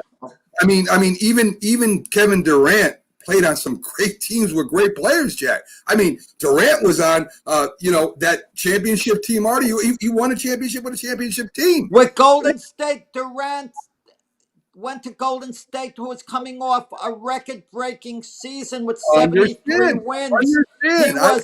Durant was condiments to them. That's what he was. You didn't pick Durant. You picked LeBron, Jack. I picked LeBron. But Giannis is a better version of Durant. How's that? Giannis hasn't gotten a team close to the finals. Oh, please. But what kind of team does he have? Without Giannis, where would the Bucks be, Jack? They wouldn't even be 5. The Bucks have not gotten to the finals.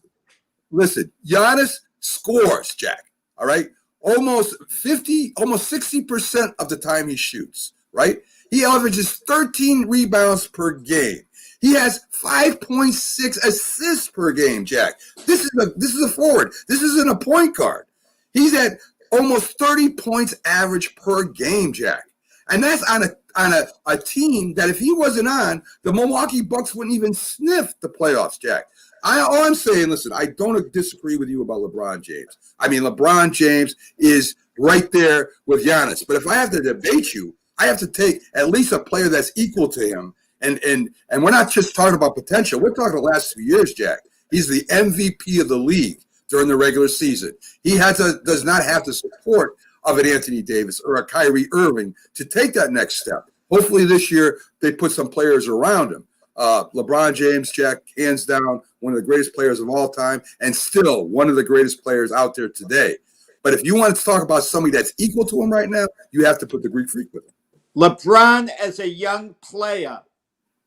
We're talking about Kyrie Irving. They had no real talent. He took the Cavaliers to the finals. After Kyrie Irving left to go to Boston, LeBron took the Cavaliers to the finals. Agreed. He had no one on that team. Agreed. He really single-handedly took them to the NBA Finals. Agreed. As far as LeBron having other talent, I mean, come on, what kind of argument is that? Magic Johnson had Kareem Abdul-Jabbar. Right. Kareem Abdul-Jabbar had Magic Johnson, not to mention James Worthy and some other good players. Larry Bird had Robert Parrish, Kevin McHale, Dennis Johnson. I mean, Michael Jordan had Scottie Pippen.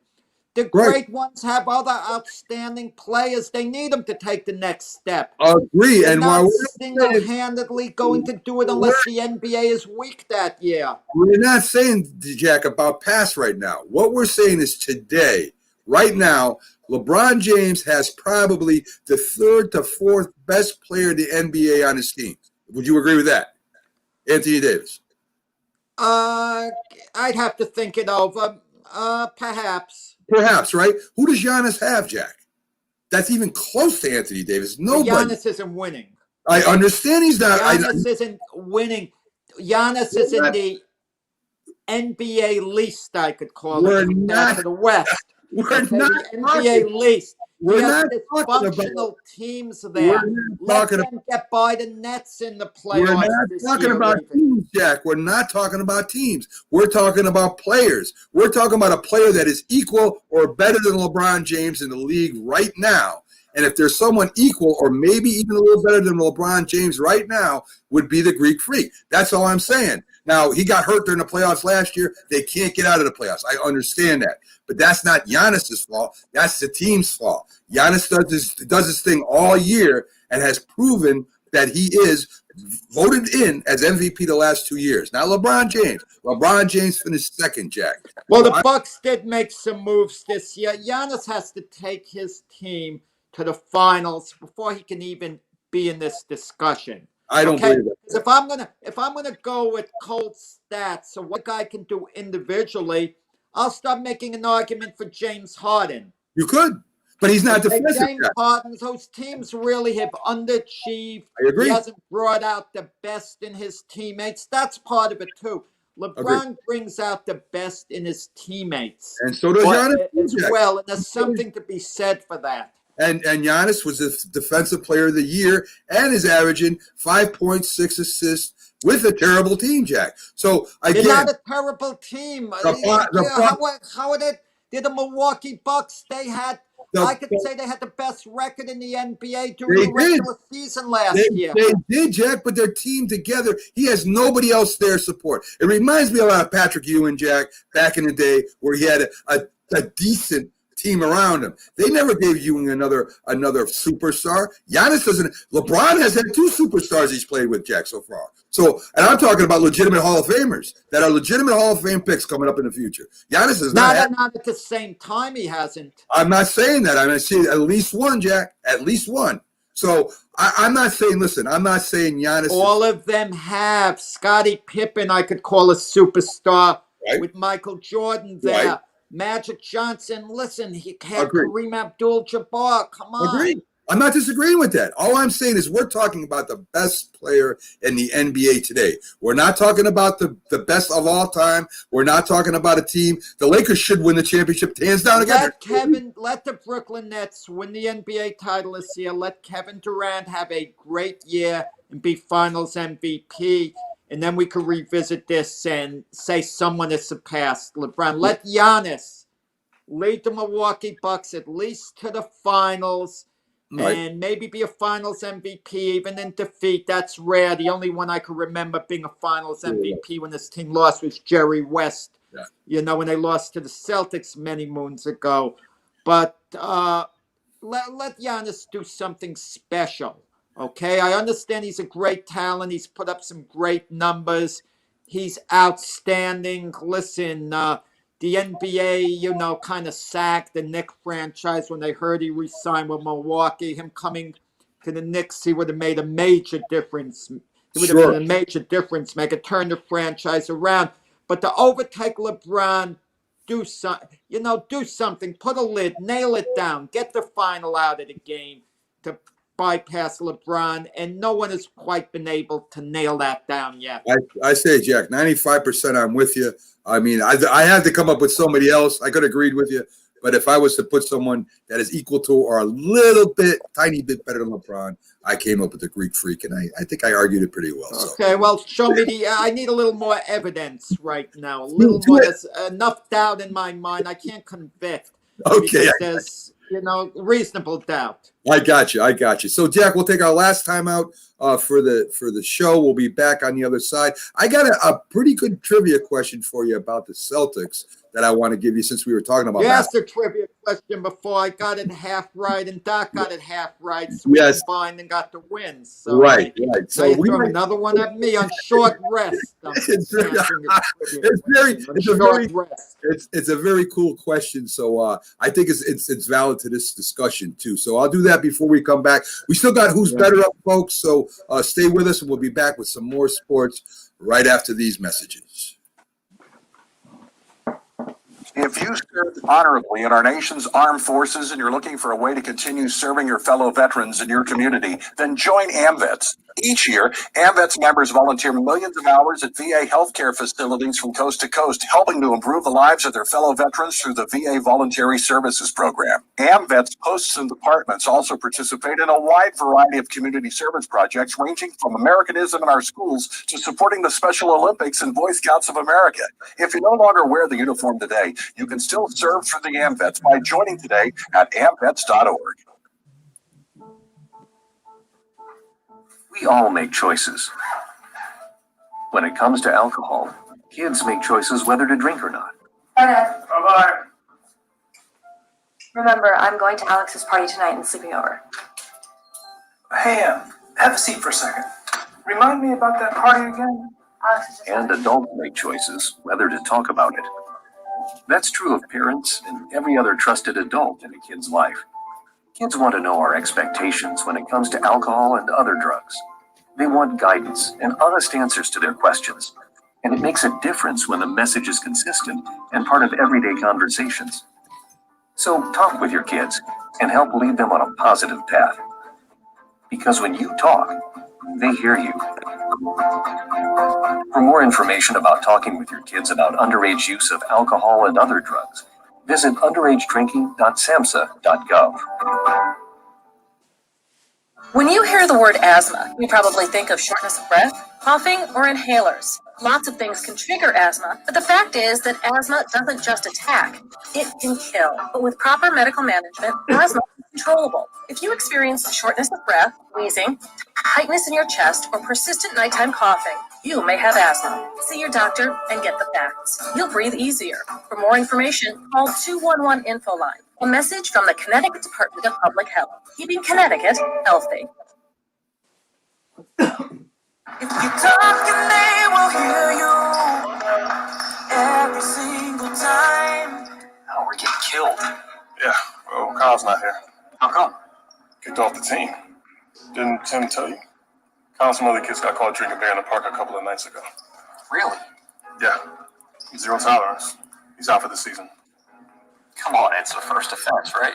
That we know of. But why should that matter? He knew not to drink. I made it clear to Matt, that's what we expect from him. What have you said to Tim?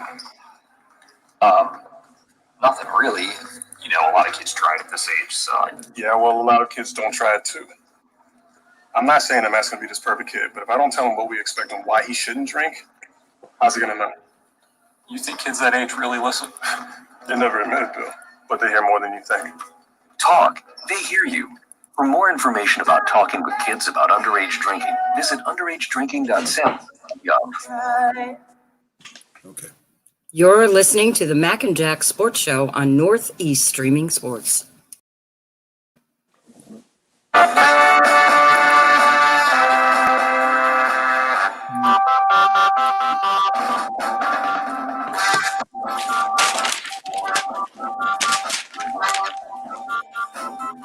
Good morning, everybody, and welcome back to the Mac and Jack Sports Show on live Wednesday through Sunday, 8 to 10 a.m. I'm your host, Mac, with your co-host, Great Jack Hirsch, as we dive into the sports and our debate show where we debate all the topics in sports. And, Jack, we pretty much finished up with the debates. We're going to get to who's better. I mean, this is a segment I love doing with you. I thought we had one more debate. Which one do we got, Jack? On pizza. On pizza. I forgot about that one. That's right. Yeah. I mean, I did my preparation. I did my research on that, actually. I took some notes I have here. Really? That's one thing. Yeah. A lot of times, I mean, I don't take too many notes. I take my share. I study up on things when I debate topics. Obviously, I do. I don't just wing it.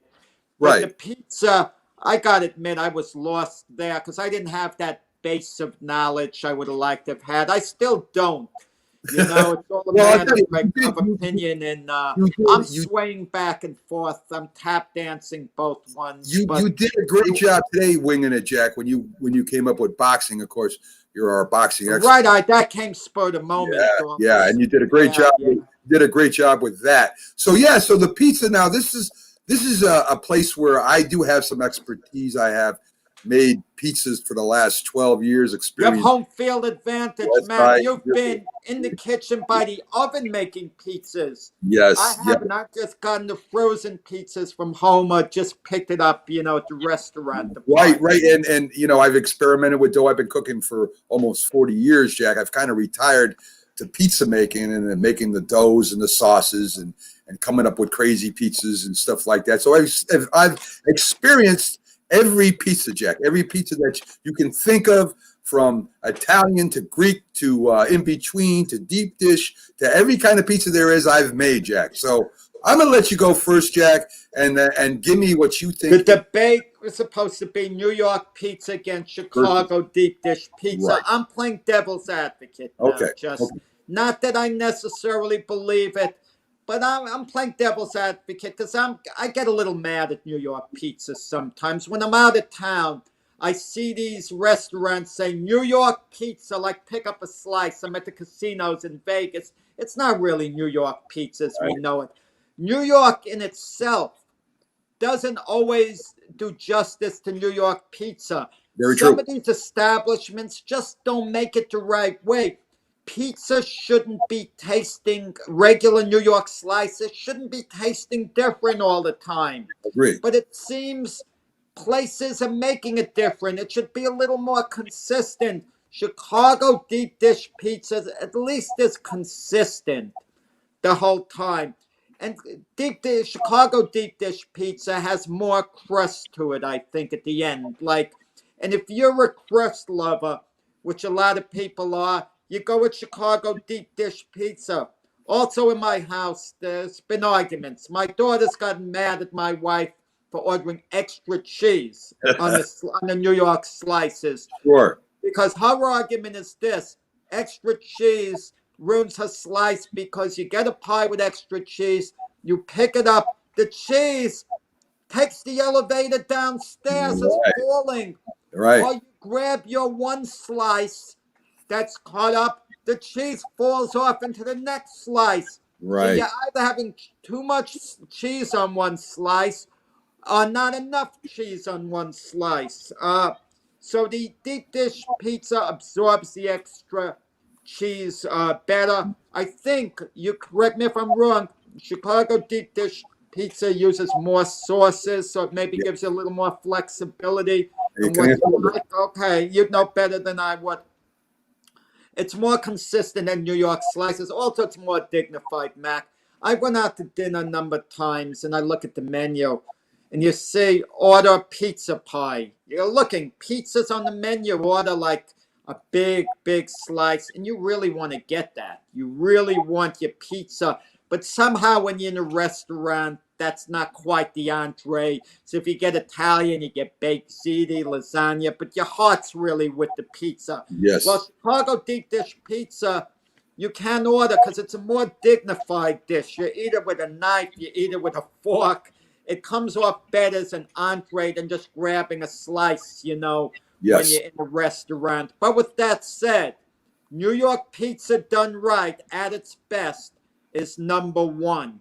But it's not always done right. But when it's done right, nothing's better than New York pizza. Well, Jack, and I'm going to give a quick on this because I don't want to bore the sports listeners, but pizza has become a delicacy. At one time, pizza was used as the end of the week, throw everything on top of some dough and some sauce and cheese, and that's how we eat our leftovers. That's what the Italians and Greeks use it for. It was a poor man's dish.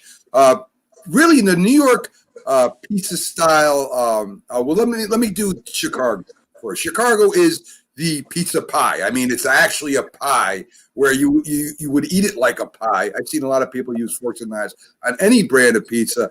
The Italian is a thin crust. It's great. It's not built for a lot of sauce or a lot of cheese, as you say. It's got to be just the right amount of cheese and sauce so it doesn't slide off and your toppings don't go with it. The Greek style in between is a thicker crust that can hold a lot of toppings and cheese and sauce. So if your daughter wants or your wife wants a piece of pizza that holds the cheese, extra cheese and toppings, I would go for a Greek style pizza because it's a thicker crust and can hold up better. The Chicago deep dish is actually the extreme where you actually have a pie. To me, Jack, as you said, New York style pizza done right, the thin crust, and the crust has got to have flavor too. It can't just be a bunch of dough. It's got to have a nice flavor to the crust. The sauce has got to be just right. There's different types of pizza sauce, believe it or not, Jack. But if you do it right and you have a nice little pizza sauce and you have the right amount of cheese and the toppings are cooked right, there's nothing better. It folds right up in your hand. It's a little sloppy, but that's what it's all about. You can eat it with a fork and knife. I've seen it done before. But to me, the Italian style, if done right, the thin crust, which is the New York pizza, if done right, is the best. Second to me would be the Greek. Third to me would be deep dish. To me, it's too much of a meal. It's more of as you said, an entree as far as pizza. As far as pizza goes, so I would definitely go with the New York style, followed by the Greek style, then followed by the deep dish. Which, if the Chicago deep dish is done right, it's also delicious. Well, Mac, you know what I'm eating for dinner tonight? Getting yeah. Yes, yes. So, I'm set tonight. And make sure you get. Remember, Jack. Well, they have a boxing match is starting at 5:00 on the Zone. A big fight. Ryan Garcia against Luke Campbell. A very big lightweight fight. And I already told the wife I can't help out with the dinner and anything at that time because I'm caught in with the fight. So I'm going to get one of those New York pizza pies a little earlier. Definitely. Gives me a good excuse to eat it. One of the biggest fights of the year, Jack. So good. I'm glad you brought that up. So, Jack, let's get to who's better. I mean, there's a lot of opinions in the past and in today's of who's the best. And of course, when you have an opinion, it's based off some fact and a lot of emotion, Jack. So what I want to do is get to your knowledge, get to your emotion, and tell me who's better in these matchups, Jack. So this year, Patrick Mahomes or Aaron Rodgers? Well, I mean, I picked the Chiefs to win the Super Bowl. Aaron Rodgers, he seems destined for that second Super Bowl in the way he's been playing. But I got to go with Patrick Mahomes, and he hasn't been that good recently. That's what I'm saying. But you're asking me who's going to win the Super Bowl or who? Who's the better quarterback this year, Jack? Aaron Rodgers. Okay. This year. I think Patrick Mahomes is the best quarterback in football, slightly over Aaron Rodgers. But this year, Aaron Rodgers has been better. Patrick Mahomes has made certain mistakes. He's had better weapons on offense. So he's been able to get away with certain things. I would definitely agree with that. Ohio State or Alabama, Jack? Here comes the championship. Well, I watched yesterday's game very carefully, the Ohio State Clemson game. I watched the Alabama Notre Dame game not as carefully because I knew Alabama was going to win that game. I was studying Justin Fields, the Ohio State quarterback, trying to visualize him as the Jet quarterback, but that's not what you quite asked me. You're asking me who's going to win between Ohio State and Alabama. Wow, I've got to go with Alabama, in that particular game. There's an X factor involved, though. An X factor. Ohio State hasn't played as many games this year, so we don't have quite the body of work that, that Alabama has. So we're going on past history, potential, and all. I give a little lean towards Alabama. I'd agree with that, too. Since you brought him up, Jack, great game yesterday by Justin Fields. 6 touchdowns. Trevor Lawrence got his first loss in 35 games. So who's better, Jack? Trevor Lawrence or Justin Fields? Trevor Lawrence, without a doubt, to go number one. Trevor Lawrence played okay yesterday. Nothing special. He was okay. Justin Fields was outstanding. Listen, the guy was playing hurt. He got injured during the game, kept coming back playing hurt, showed excellent arm strength, a couple of deep touchdown passes, made wise decisions, except maybe, he has to know to hit the deck when he runs with the ball. You know who Justin Fields is going to be like? He's going to be similar to Kyler Murray, the caliber quarterback he is. So going forward, the Jets are going to have to think, if they could get Kyler Murray as their starting quarterback, do they want to go in that direction and keep Sam Darnold? They better be very high on Sam Darnold to keep him. Otherwise, not to draft Justin Fields based on what he did yesterday. That'll take a little guts on the Jets' part. But let's say Justin Fields might throw 4 interceptions against Alabama, and then we're going to change our viewpoint again. But based on yesterday, the Jet fans have to be smiling. That's a very nice alternative. I definitely agree with that. Definitely agree with that. Let's stick with quarterback. And I want to hit a couple quarterback classes with you. We did the Eli Rivers, Roethlisberger, who's better. Let's go to 83, and let's talk – not 80. Yeah, 83. Jim Kelly, Dan Marino, or John Elway, Jack?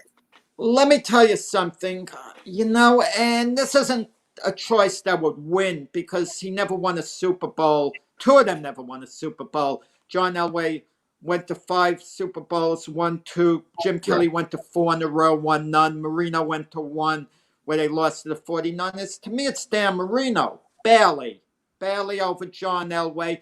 Both of them are better than Jim Kelly, who was, outstanding in his own right. But I can't put Jim Kelly quite on par with Elway and Marino, even though you could argue that he could be close. Okay, that's about as far as it goes. There wasn't a more phenomenal passer than Dan Marino. Heck, I mean, Peyton Manning, that was outside of his own dad. Peyton Manning always gushed about Dan Marino. That was his favorite quarterback of all time, who he tried to model himself after. Dan Marino was the most phenomenal passer you could find anywhere. That the Dolphins never went to a Super Bowl. Never won a Super Bowl with him. We kept waiting for that to happen year after year after year.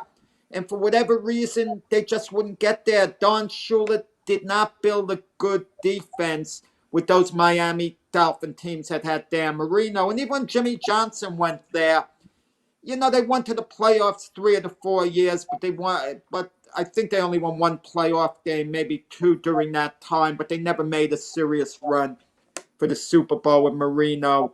And to me, it's Dan Marino. I could go on and on. Remember in '85, that great Bears team that could have gone undefeated, the only loss they had to was the Dolphins with Dan Marino. To Dan Marino, that is a great point. That shows that was when the 72 Dolphins celebrate, and I find it distasteful, their celebration when all the NFL teams have lost.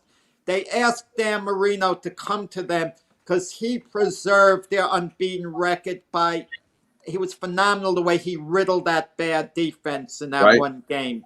Yeah, Dan Marino, to me, a tiny little edge over John Elway. Another question, Jack, and real football fans will remember this quarterback. Jim Plunkett, Joe Theismann, or Kenny Anderson, Jack? Jim Plunkett, Joe. You want to know something? I mean, Joe Theismann was more mobile, but so much for that, it got him badly hurt, with when Lawrence Taylor tackled him.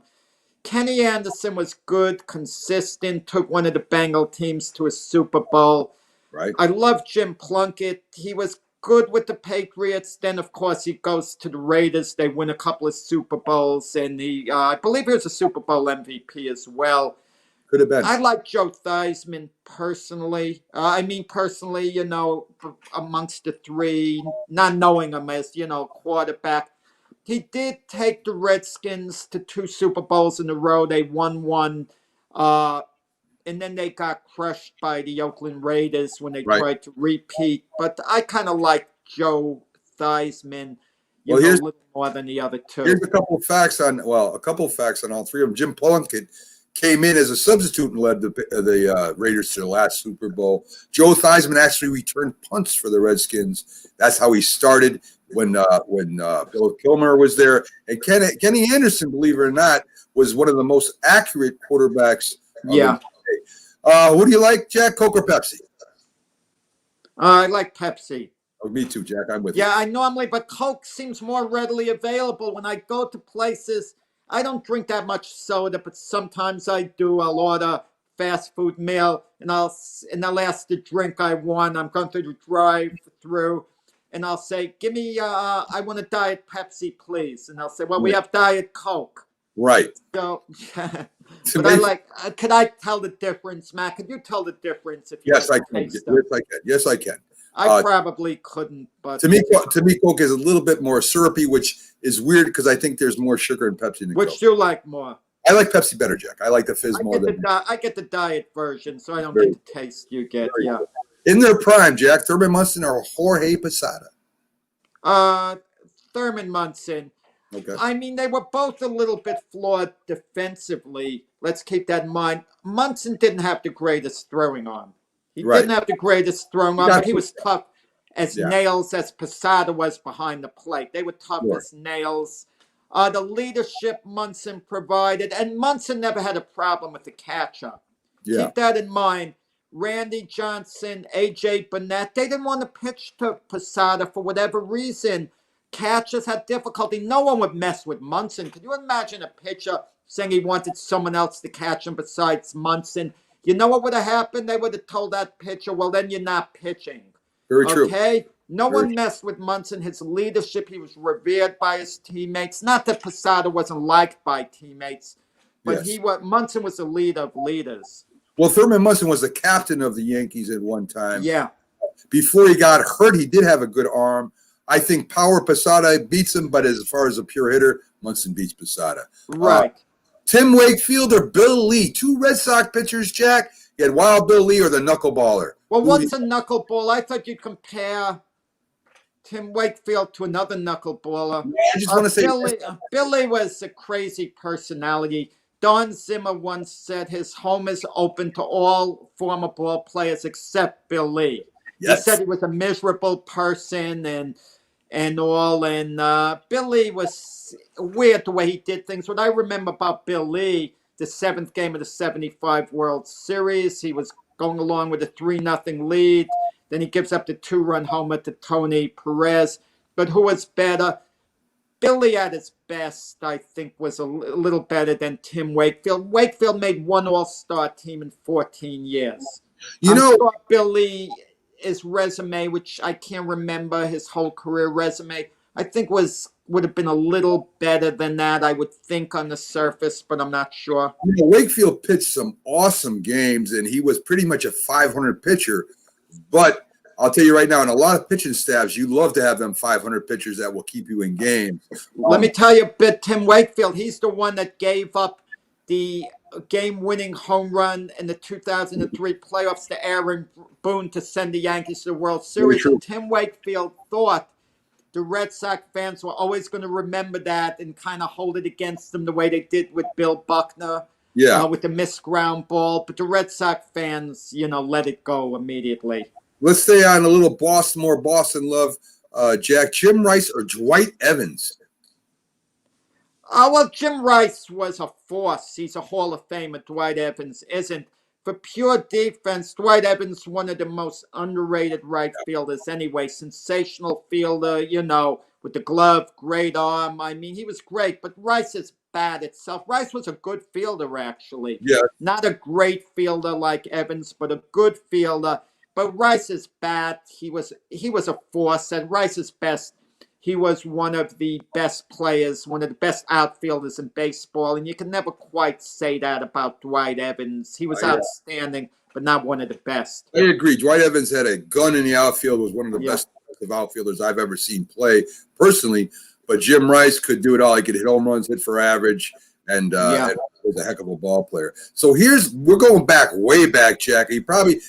You might have seen one of these guys play. I doubt it. But two legends of the game, Jack, and I'm going to say Red Grange or Jim Thorpe. Now, keep in mind, Red Grange was the Jim Brown of the earlier version of Jim Brown, probably the earlier version of somebody like I want to say Earl Campbell, but maybe even better, John Riggins. Speed, power, one of the greatest running backs ever to play. And Jim Thorpe was one of the greatest athletes of all time, winning Olympics, playing baseball, playing football, and helped start the National Football League. They're both legends. If you had one of the players on your team, and I imagine as a football player strictly, I guess you go with Red Grange. Wasn't he called the Galloping Ghost? Yes, he was. And Jim Thorpe, I mean, the thing that made Jim Thorpe, him being an all-around athlete, how he could do it in all sports.